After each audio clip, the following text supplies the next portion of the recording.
अस्सलाम वालेकुम फ्रेंड्स, आप देख रहे हो टेक्निकल तैयब यूट्यूब चैनल। आजकल सबसे ज्यादा पूछे जाने वाला सवाल कि क्या हम दो गूगल एडसेंस अकाउंट को एक ही बैंक अकाउंट के साथ लिंक कर सकते हैं। फॉर एग्जांपल, मेरा यूट्यूब चैनल मोनेटाइज होता है, उसके साथ मैं अपने नाम का गूगल एडसेंस अकाउंट अटैच करता हूं। जब मेरा दूसरा यूट्यूब चैनल मोनेटाइज होता है, उसके साथ मैं बड़े भाई के नाम का गूगल एडसेंस अकाउंट अटैच करता हूं, क्योंकि हम एक ही नाम का एक ही गूगल एडसेंस अकाउंट बना सकते हैं। अगर हमारे पास दो गूगल एडसेंस अकाउंट है तो जाहिर सी बात है वो दो अलग-अलग लोगों के नाम हैं, तो क्या हम दो अलग-अलग लोगों के नाम जो गूगल एडसेंस अकाउंट का है उसको एक ही बैंक अकाउंट के साथ लिंक करके उस बैंक अकाउंट में पेमेंट वसूल कर सकते हैं। आज की इस वीडियो में मैं आप लोगों को मुकम्मल तफसील से आगाह करूंगा, लेकिन उससे पहले आप लोगों को बताता चलूं कि अगर आप लोगों के पास दो गूगल एडसेंस अकाउंट है, आप लोगों के पास दो बैंक अकाउंट है, तो आप लोग कोशिश करो दोनों गूगल एडसेंस अकाउंट को अलग-अलग बैंक अकाउंट के साथ अटैच करो, ताकि आप लोगों को पेमेंट आसानी से मिल सके। अभी बात करते हैं कि अगर आप लोगों के पास दो गूगल एडसेंस अकाउंट है, आप लोग उसको एक ही बैंक अकाउंट के साथ लिंक करना चाहते हैं, तो अगर आप लोगों के पास जो दो गूगल एडसेंस अकाउंट है वो दो अलग-अलग लोगों के नाम है,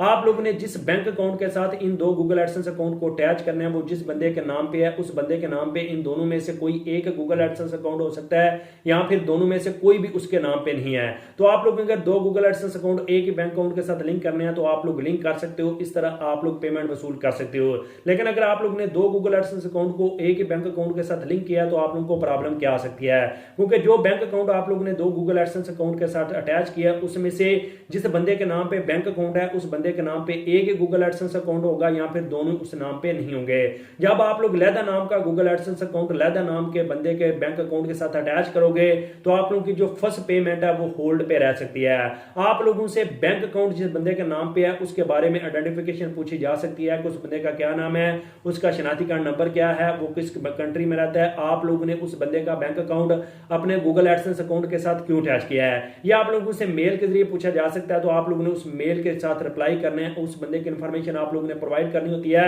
जिस बंदे का बैंक अकाउंट आप लोगों ने अपने गूगल एडसेंस अकाउंट के साथ लिंक किया होता है। जब आप लोग मुकम्मल इंफॉर्मेशन प्रोवाइड करते हो तो उसके बाद आप लोगों के जो दोनों गूगल एडसेंस अकाउंट की पेमेंट है वो रिलीज कर दी जाती है और आप लोगों के बैंक अकाउंट में दोनों गूगल एडसेंस अकाउंट की पेमेंट आ सकती है। लेकिन इसमें हो सकता है कि जो आप लोगों का डिले है वो बढ़ सकता है। जब आप लोग इंफॉर्मेशन प्रोवाइड करते हो आप लोगों के बैंक अकाउंट में, जब गूगल एडसेंस अकाउंट की तरफ से पेमेंट रिलीज होती है, बैंक अकाउंट में आप लोगों की पेमेंट नहीं आती, आप लोगों को एक पेमेंट होल्डर फॉर्म फिल करना पड़ता है जो आप लोगों को अपने बैंक अकाउंट में सबमिट करवाना पड़ता है, जिसके बाद आप लोगों के बैंक अकाउंट में आप लोगों की पेमेंट आ सकती है। लेकिन एक चीज यहाँ पे आप लोगों को बताता चलूं कि अगर आप लोगों के पास दो अलग-अलग बैंक अकाउंट है तो आप लोग कोशिश करो दो अलग-अलग बैंक अकाउंट के साथ अलग-अलग गूगल एडसेंस अकाउंट अटैच करो। अगर आप लोग ये मेरी वीडियो 4-5 महीने के बाद देख रहे हैं तो हो सकता है गूगल एडसेंस की पॉलिसी चेंज हो चुकी है। अगर आप लोग दो गूगल एडसेंस अकाउंट को एक ही बैंक अकाउंट के साथ लिंक करने जा रहे हो तो उससे पहले आप लोगों ने यूट्यूब टीम से बात कर लेनी है। वीडियो अच्छी लगने से तो वीडियो को लाइक कर दें, मजीद इस तरह की वीडियोस के लिए मेरे यूट्यूब चैनल को सब्सक्राइब कर दें।